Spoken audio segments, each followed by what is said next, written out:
চলো আজকে যাচ্ছি নেমন্তন্ন বাড়ি।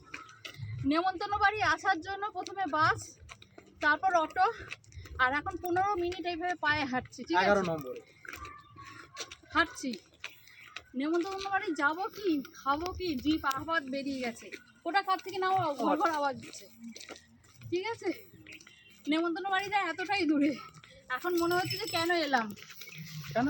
হ্যাঁ, না স্যার, কি আছে এই ছোট্ট ছোট্ট পায়ে গান ধরতে ধরতে চলো, মন ভালো হয়ে যাবে, আপনি পৌঁছে যাবে। তোমার গান ধরতে ধরতে ভালো লাগে, আমার তো গান ধরতে ধরতে ভালো লাগছে না। না ভালো লাগছে না বললে হবে না, ঠিক আছে। সব কিছু ভালো লাগছে না, হচ্ছে না, এখন- ঠিক আছে বললে হবে।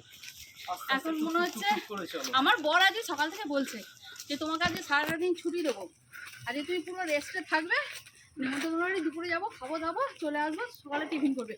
এই যদি জানতাম নেমন্তন্ন বাড়িতে এত মজা হবে, তবে আমি কিন্তু সকালে টিফিন করার পর আলু সেদ্ধ ভাতটা বসে দিতাম, ঘি দিয়ে চটকে খেয়ে শুয়ে পড়ে থাকতাম। ঠিক আছে, রেস্টে থাকতে আর কি, রেস্টে হ্যাঁ থাকতে। চলো গিয়ে তারপর দেখাচ্ছি।